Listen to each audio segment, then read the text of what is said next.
Yo, YouTube, what up, man? I hope y'all miss me. It is Jordan year. It is 2023. So y'all know it is super important. So we're gonna talk about the basics. We're gonna talk about reality. We're gonna talk about real life. And we're gonna talk about credit and lifestyle, right? Some of the four major ways that credit affects our lifestyle, right? We can't avoid it. We can't ignore it. We cannot deny it, guys. The facts are the facts, right? So we're going to talk about landlords, getting rental properties, getting mortgages. We're going to discuss auto loans, utility companies, and authorized users, right? So let's first start with the housing. Let's first start with renting property, buying property, and things like that. Now, we already know when it comes to uh, renting property is a much quicker process than actually getting a mortgage. But regardless of the facts, right? When we do not have good credit, and this is why we want to just pretty much bring this topic full circle. When we don't have good credit, it can simply affect us having a place to live, right? So when we're talking about right? Having a place to live. So when we're talking about credit, we're talking about how it impacts and affects our daily lives. The facts are the facts. So simply having a place to live, right? Simply having a place to live affects our credit. Now, it affects our credit if we have bad credit. It affects our credit if you have an eviction or any type of judgment that may go against your record. Or if you had these issues while you were renting and then now you're trying to transfer over to get a mortgage, it still will affect your credit, right? So let me just say this really quick. I was explaining to someone the other day, and I tell you guys this all the time when I talk about it in other videos.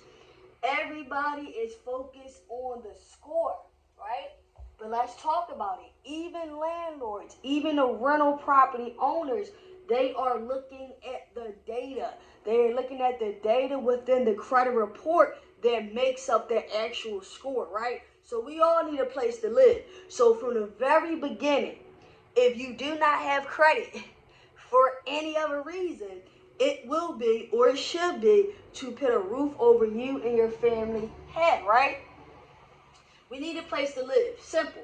Now, when it comes to cars, auto loans, things like that, a car, depending on your situation, may not be necessary, but in some people cases, it is necessary depending on how far they work, depending on the type of job they do. There are some jobs that you can't do without a car, right? There are some jobs that you will not be able to do depending on the distance if you aren't able to travel, right? And another thing with auto loans, be very mindful because a lot of people get the auto loan with bad credit, right? You get the auto loan with bad credit, and then it's just going to simply equal higher interest rates. Higher interest rates. And do not undermine interest rates. Interest rates is the cost of money, right? So we're not going to undermine that when you're paying you could be paying 20% on the dollar versus paying 10% on the dollar. You understand? So when it comes to auto loans, when it comes to driving, some people have multiple children, they have a big family, they may need a vehicle. And this is why we are touching on lifestyle, right? So when you're asking yourself this question about credit, everybody's talking about credit and credit and credit. It is because it plays a significant role in how our lifestyle is affected.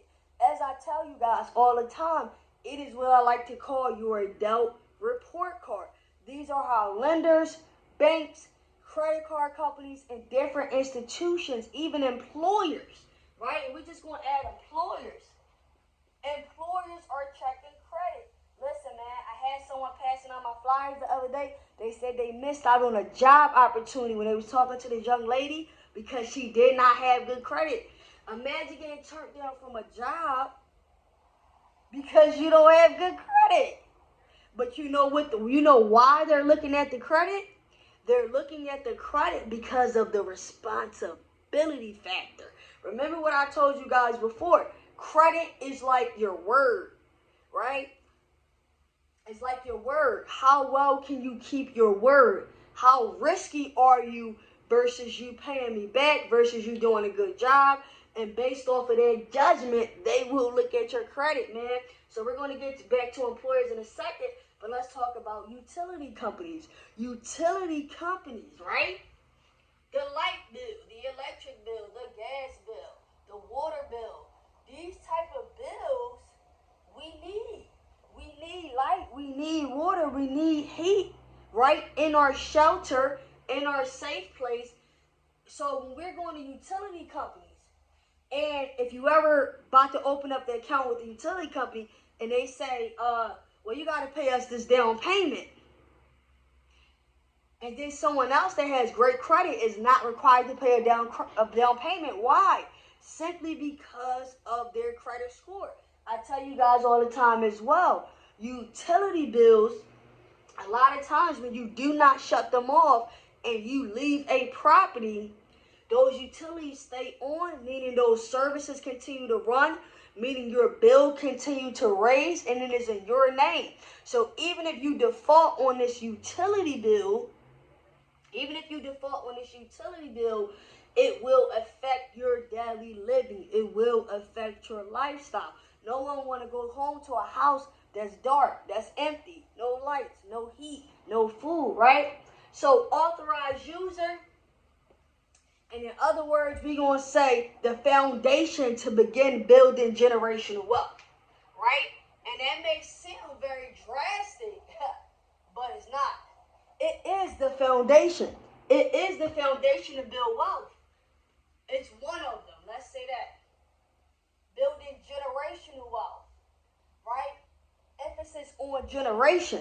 So if you have children, and I have another video on this, if you go back and you type in adding your children as authorized users on your credit card, there are plenty of companies that there's no minimum age requirement to add your child onto your credit card.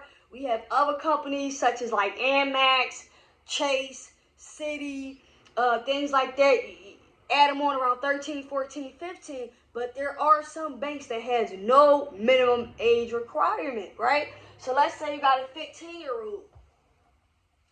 That 15-year-old is in the 9th grade. They're about to graduate in 3 years. You've been able to manage and maintain credit for the last 3 years. Now you add them on up until their 18th birthday, right? As an authorized user, allowing them to piggyback off of your credit, your good decision making, and your credit history. Guess what happens? By the time this child turns 18, fresh out of high school, that kid can have a 700 credit score based off of your good decision making. So you can literally pass the play on for free. And this is why it is one of the foundations on how we begin to build generational wealth. So now look at it like this. All right, boom. Mama got a good credit score, right? So mama was already at the 720. This is mom. We're going to put this under the, you're going to make a quick little chart. This is mom. Mom has the 720. Now, she passed it to her son. She passed it to Andre. Andre, 15. Now, he been on a credit card for 3 years. Now, Andre has a 700. Right? So now we got, and mind you, if you have multiple kids, because you can add multiple people on to your credit card. Different credit cards, different requirements. Now, you might got a daughter, Sarah. You didn't add Sarah on as well. Now, granted, as you were doing this, so now let's say mom and dad both have good credit, or maybe mom passed the credit to dad. All of this right here puts everybody at a 700 credit score. So we got 3 700 credit scores. Right? And then we 3 incomes because now these children are over 18. Most likely they might go to college, they might start a business. If not, they go into the workforce, and then you have 3 incomes.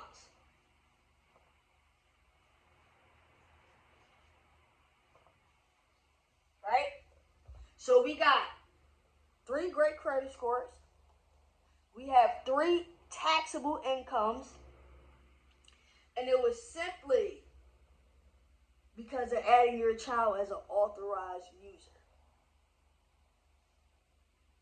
Click of a button can change everything. Now this must be managed. This must be maintained. If you're going to pass it on, you have to treat it very, very carefully. Right? So we touched on a little bit lastly, we touched on employers.